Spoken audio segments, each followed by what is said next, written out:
जय हिंद दोस्तों। आज हम क्लास 10 का भूगोल पढ़ाएंगे। लेसन 3 देखिए, भारत के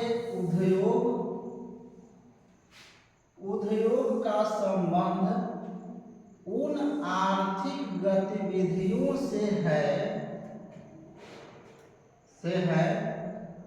जो कच्चे माल को पक्के माल के रूप में अथवा विक्रय के योग्य अवस्था में लाती है। उसे हम क्या कहते हैं? उद्योग कहते हैं। कोई कच्चा माल जैसे गन्ना, जैसे में देखिए गन्ना को चीनी में बदलना, तो गन्ना हो गया कच्चा माल और चीनी हो गया पक्का माल। गन्ना से चीनी को बनाना हो गया, चीनी बन गया तो पक्का माल हो गया, और गन्ना है सो कच्चा है। जैसे में कपास से सूत बन गया और सूत से कपड़ा बन गया, तो कपास हो गया कच्चा माल और सूत हो गया पक्का माल। अब देखिए उद्योग का वर्गीकरण।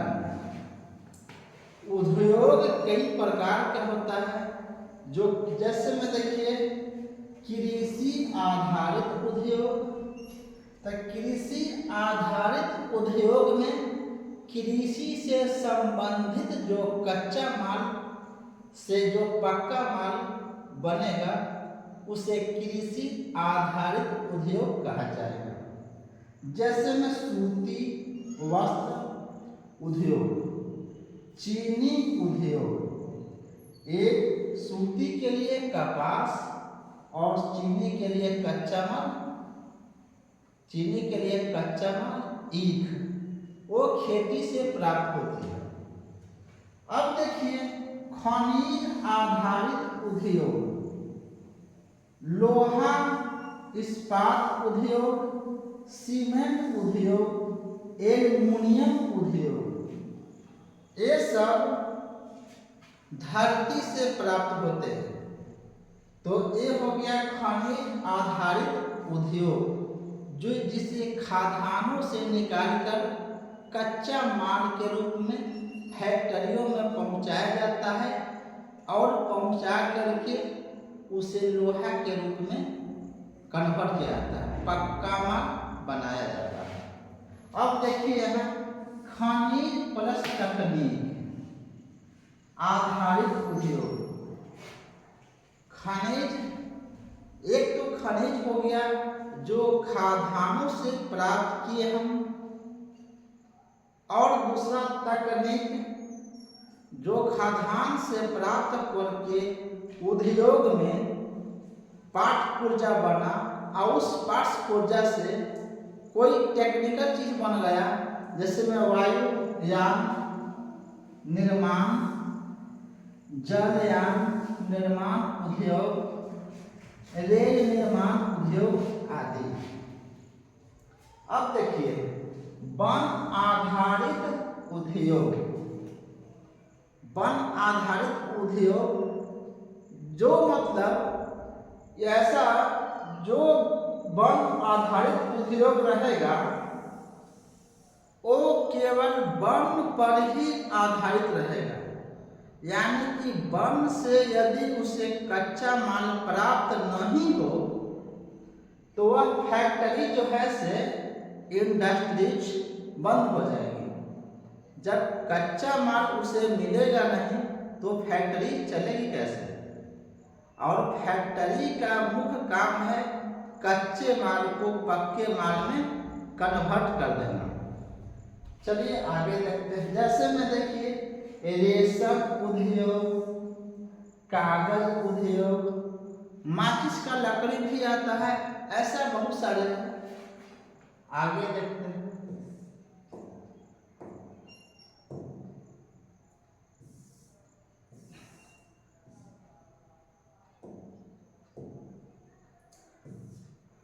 भारत में औद्योगिक नीति कब कब आई थी? स्वतंत्रता के बाद भारत की पहली औद्योगिक नीति 1948 में आई थी। भारत की दूसरी औद्योगिक नीति 56 में 1956 में। भारत की आधुनिक और नई औद्योगिक नीति 1991 में। अब देखिए उदारीकरण और निजीकरण और वैश्वीकरण। उदारीकरण और निजी, जिसको कहते हैं लिबरलाइजेशन। निजीकरण किसी एक व्यक्ति के हाथों में कोई फैक्ट्री वगैरह। वैश्वीकरण या ग्लोबलाइजेशन, इस देश का माल दूसरे देश में, दूसरे देश के बना सामान अपने देश में, ये सब वैश्वीकरण। निजी मतलब प्राइवेटाइजेशन, गवर्नमेंट सरकारी। आगे देखिए इसका, जैसे में देखिए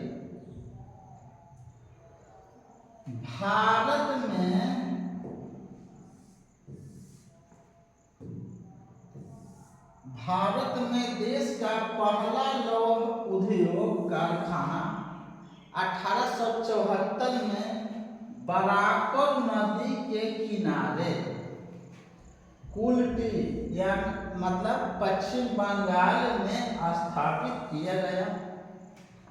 बाद में फंड के अभाव में, यानी कि पैसे के अभाव में इसे बंद कर दिया गया, बंद हो गया। फिर इसको बंगाल सरकार ने इसको अपने कब्जे में ले लिया। अपने अधिकार में लेने के बाद इसका नाम बदलकर बराकर आयरन वर्क्स कर दिया गया।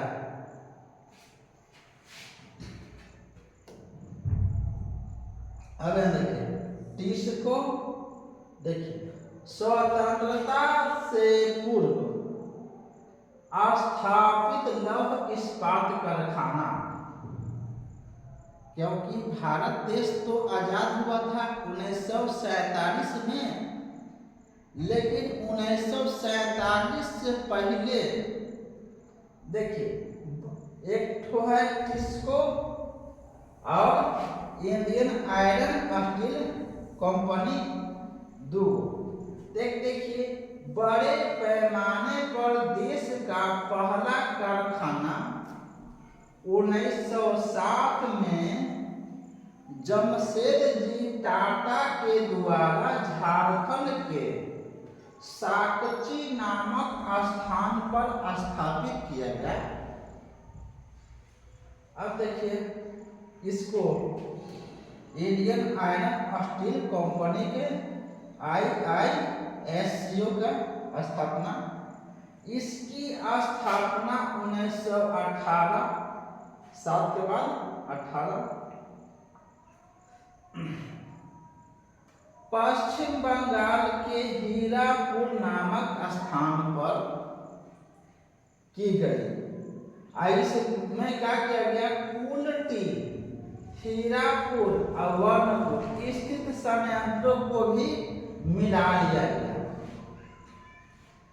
एक है झारखंड के, पहले बिहार में था ये जमशेदपुर, लेकिन अब 15 नवंबर 2000 ईस्वी को झारखंड बिहार से अलग होने के बाद ये जो था टिस्को जो है से जो जमशेदजी टाटा के द्वारा 1907 में स्थापित किया गया था, अब झारखंड में चला गया। आगे देखिए लौह इस्पात उद्योग।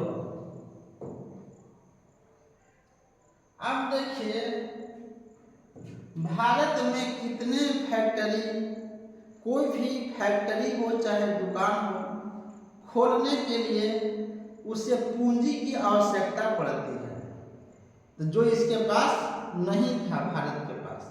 तो क्या कोई देश से सहयोग मांग करके ये स्थापना किया गया फैक्ट्री को? एक देखिए, लौह इस्पात उद्योग आयरन स्टील इंडस्ट्रीज स्वतंत्रता के पश्चात स्थापित लौह इस्पात कारखाना। अब पंचवर्षीय योजना को दूसरी पंचवर्षीय योजना के अंतर्गत भिलाई लौह इस्पात उद्योग 1955 में ये बना है कहाँ?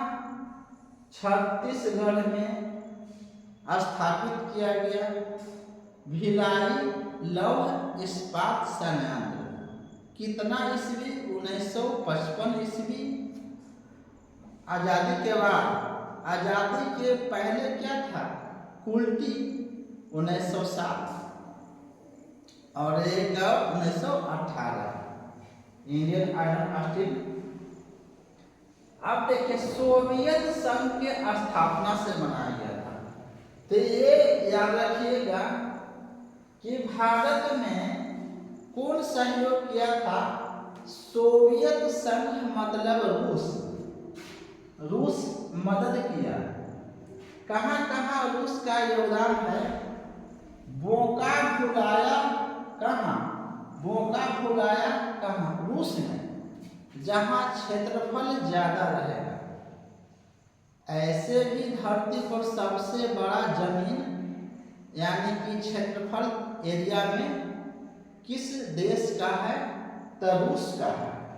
याद रखिएगा, रूस का धरती पर क्षेत्रफल सबसे ज्यादा है।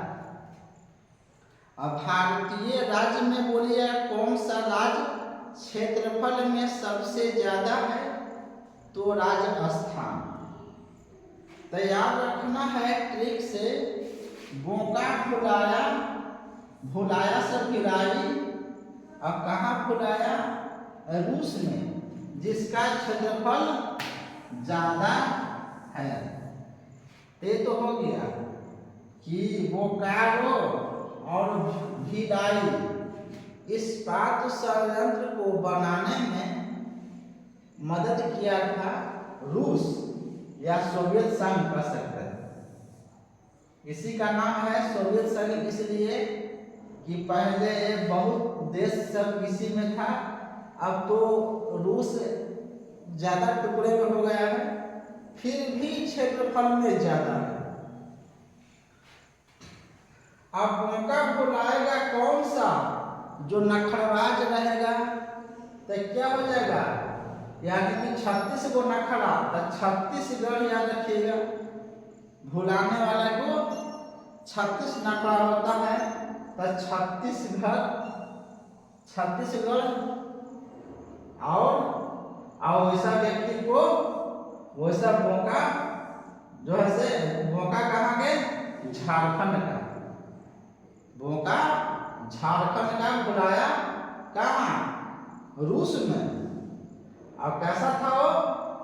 तो 36 नखड़ा वाला मौका था। मौका था झारखंड का 36 नखड़ा वाला, भुलाया कहाँ? रूस में।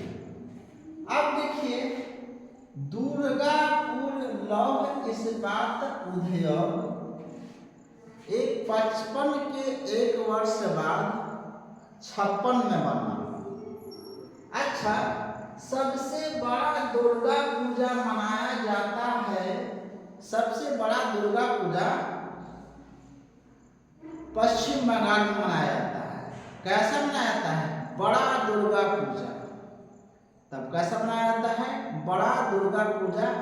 तब बड़ा से हो जाएगा ब्रिटेन के सहयोग से, बड़ा से हो जाएगा ब्रिटेन के सहयोग से। सबसे बड़ा दुर्गा पूजा पश्चिम बंगाल में मनाया जाता है।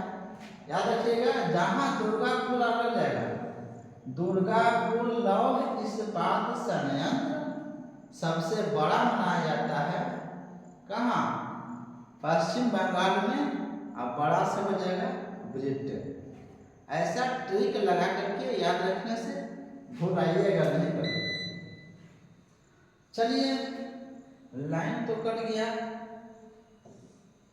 अब देखिए, एक याद रख लेना है आपको, राउरकेला लौह इस्पात उद्योग 1959 उड़ीसा में। तब देखिए, कोई लड़का बाराती जाएगा, उसे नाश्ते में मिलेगा केला।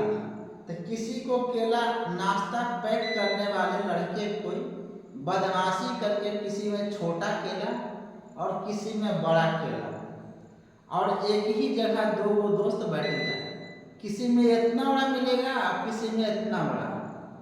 तो क्या करना है, उसका केला देख के जल जाना है, और जो जलता है से उड़ता है, तो उड़ना सब जगह उड़ीसा। और केला देख के क्या करना है, राउर केला देख के जल गया, और जो जलता है से उड़ता है। देखिएगा, जो पोड़ा पोताई जलेगा तो धुआं वगैरह कहाँ करता है, उड़ता है आकाश में। तो उड़ना से हो जाएगा उड़ीसा। ट्रिक क्या रहेगा, राउर केला देख के जल गई, यानी कि जल के उड़ गया। तैयार रखिएगा, जलना से जर्मनी और उड़ना से उड़ीसा। अब कब, ये 55 के एक वर्ष बाद 56 में, और 56 के बाद कितना, 59 में। आगे देखिए, सलेम स्टील प्लांट तमिलनाडु में, ये आपको याद रखना है। और विशाखापत्तनम स्टील प्लांट, ये तट सबसे पहला जो तट पर, समुद्र के तट पर स्थापित आंध्र प्रदेश में विशाखापत्तनम पहला लौह इस्पात संयंत्र है। भारत का पहला तटवर्ती इस्पात कारखाना विशाखापत्तनम लगाया गया आंध्र प्रदेश में। चलिए देखते हैं,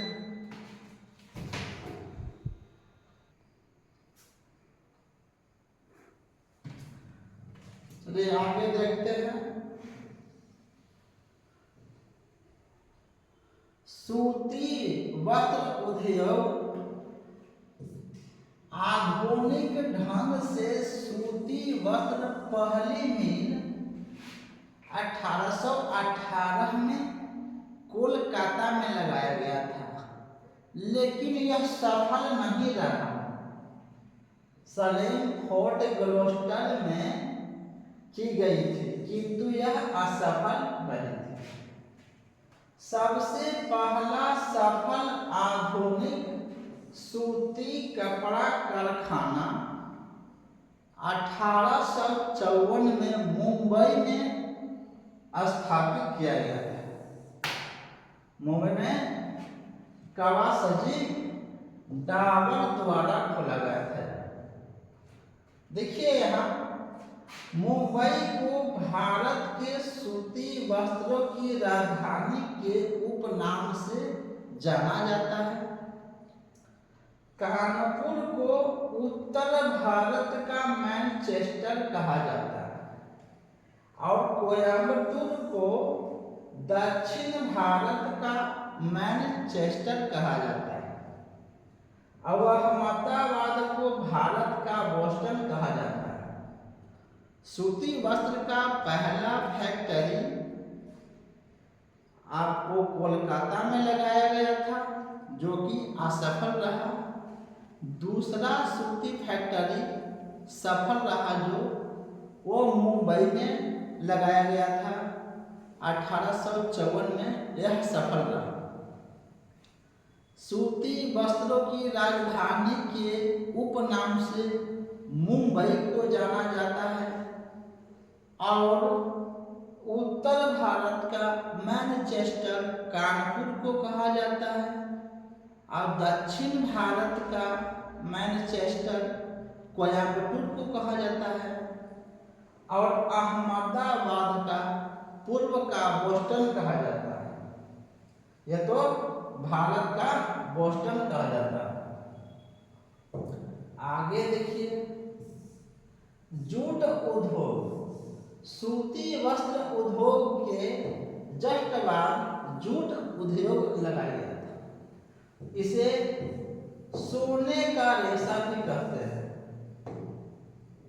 सोने का रेशा के नाम से मशहूर जूट के रेशों से सामानों का निर्माण करने में भारत विश्व में प्रथम स्थान प्राप्त है।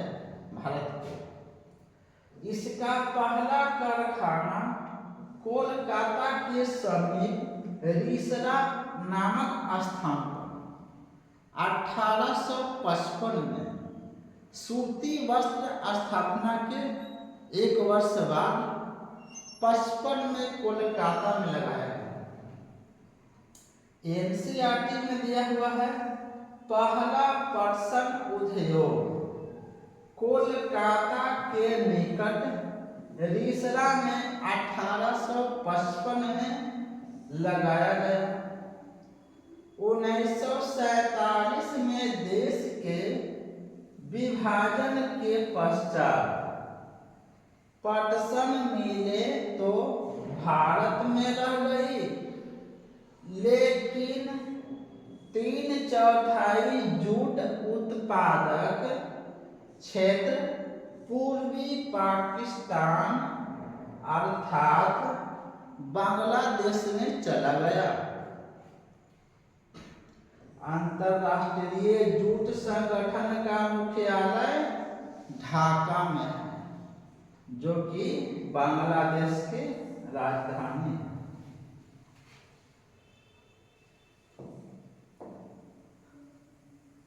आगे देखिए, यही देखिए यहाँ एक पश्चिम बंगाल भारत का है हिस्सा, और एक बांग्लादेश जो ढाका चला गया है, तो बांग्लादेश का राजधानी। 3/3 आजादी के बाद ढाका में चला गया और 1/3 भारत में। एल्युमिनियम उद्योग देखा जाए, भारत में एल्युमिनियम का पहला कारखाना 1937 में पश्चिम बंगाल के निकट जेके नगर में स्थापित किया गया था।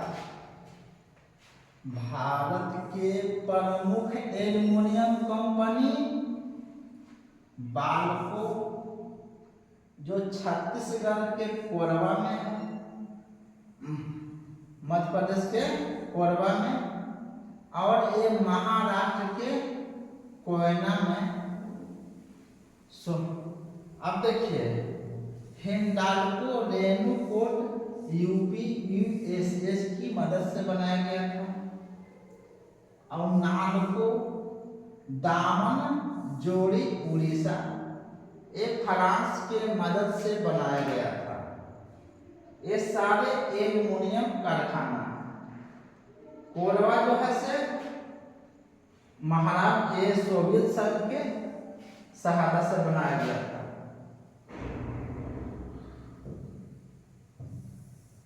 इसका फुल फॉर्म है पूरा बाल्को के फुल फॉर्म पूरा नाम Bharat aluminium company limited, short में बाल्को। हिंडाल्को इसका हिंदुस्तान एल्युमिनियम कॉर्पोरेशन, इसका क्या है हिंडाल्को। फिर NALCO national aluminium company limited. आगे देखिए,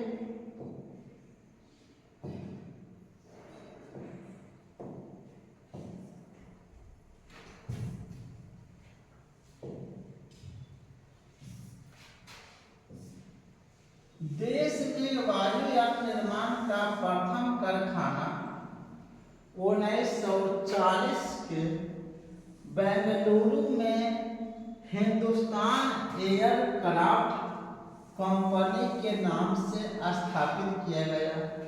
याद रखिएगा, वायुयान के कारखाना बेंगलुरु के हिंदुस्तान एयरक्राफ्ट कंपनी के नाम से स्थापित किया गया। इस समय इसे हिंदुस्तान एरोनॉटिक्स लिमिटेड के नाम से जाना जाता है। जलयान निर्माण उद्योग पहला कारखाना 1941 में सिंधिया स्टील नेविगेशन कंपनी द्वारा विशाखापत्तनम में स्थापित किया गया था। 40 में वायुयान निर्माण के 1940 में बेंगलुरु में, और 41 में किसका? जलयान का। बाद में भारत सरकार द्वारा इसका अधिग्रहण करके हिंदुस्तान शिपयार्ड विशाखापत्तनम नाम दिया गया। रेल उपकरण उद्योग देखिए, पहिए और एक्सेल का बेंगलोर में निर्माण था। विद्युत इंजन चितरंजन में बनता है। Integrated coach factory Chennai Perambalur में। डीजल इंजन वाराणसी में। रेल कोच कहाँ बनता है? कपूरथला में। आधुनिक कोच फैक्ट्री रायबरेली में।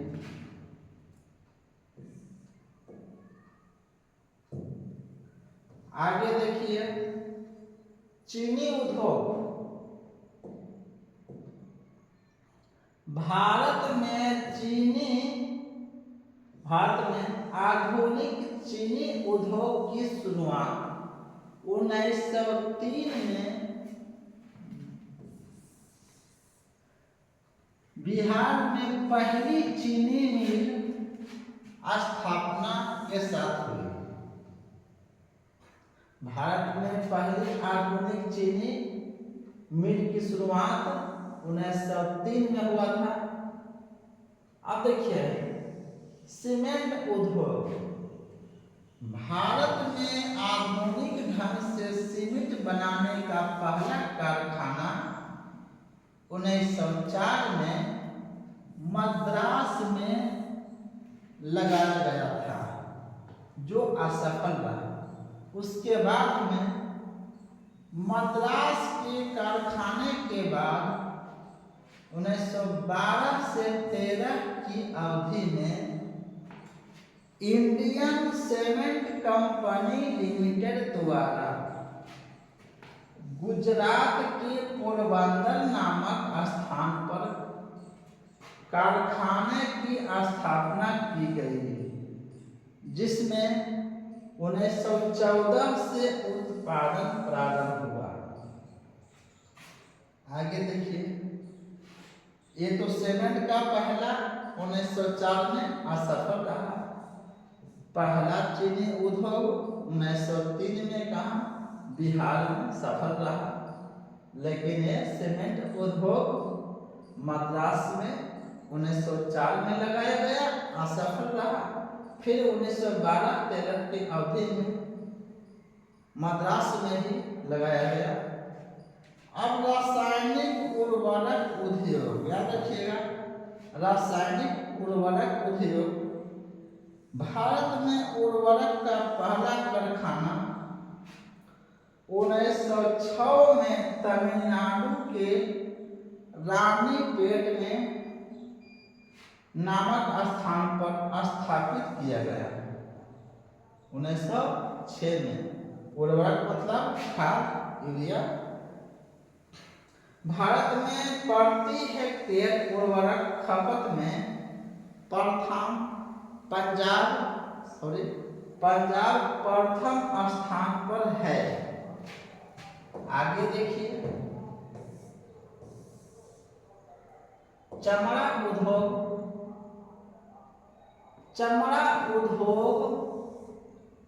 भारत में चमड़ा उद्योग के प्रमुख केंद्र कानपुर, आगरा, मुंबई, कोलकाता, पटना तथा बंगलुरु है। कानपुर चमड़ा उद्योग का सबसे बड़ा केंद्र है। किसका? कानपुर चमड़ा उद्योग का सबसे बड़ा केंद्र अभी भी। यह जूते बनाने के लिए प्रसिद्ध है। रेशम उद्योग भारत चीन के बाद प्राकृतिक रेशम का दूसरा सबसे बड़ा उत्पादक है और प्राकृतिक रेशम की सभी 4 किस्मों का उत्पादन करने वाला एकमात्र देश है। सहतूती, एरी, तसर एवं मूंगा सभी 4 किस्मों की रेशम का उत्पादन होता है। देखिए, कर्नाटक देश का 41% से अधिक कच्चा रेशम उत्पादन करता है।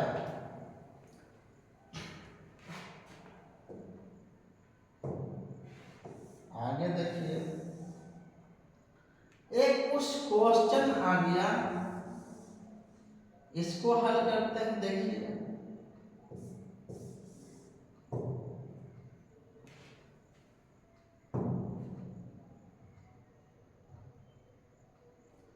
आधुनिक लौह इस्पात उद्योग का वास्तविक प्रारंभ किस स्थान पर स्थापित किया गया था? ये हो जाएगा कुल्टी। तट आधारित इस्पात संयंत्र कहाँ स्थापित किया गया था? विशाखापट्टनम।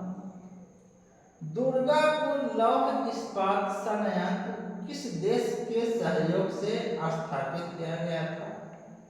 ब्रिटेन।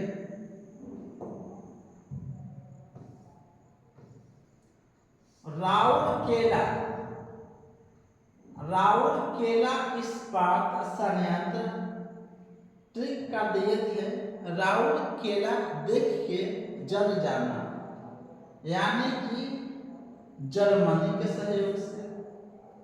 भिलाई संयंत्र किसकी मदद से स्थापित किया गया था? तो आ जाएगा रूस आ जाएगा। भारत में प्रथम कपास मिल सूती वस्त्र उद्योग की स्थापना किस वर्ष हुई, कहाँ हुई थी? भारत में प्रथम सूती वस्त्र की भारत में प्रथम कपास मिल सूती वस्त्र का उद्योग की स्थापना किस शहर में हुआ था? तब प्रथम हुआ था असफल कोलकाता में हुआ था, लेकिन दूसरा सफल हुआ था कहाँ? बम्बई में। तो यहाँ पूछा भारत में प्रथम कपास मिल सूती वस्त्र उद्योग की स्थापना किस शहर में हुआ था? तो आ जाएगा कोलकाता के पहला, और जो कि असफल रहा था। असफल पूछेगा तो बम्बई आ जाएगा। सफल आप पूछने पर बम्बई।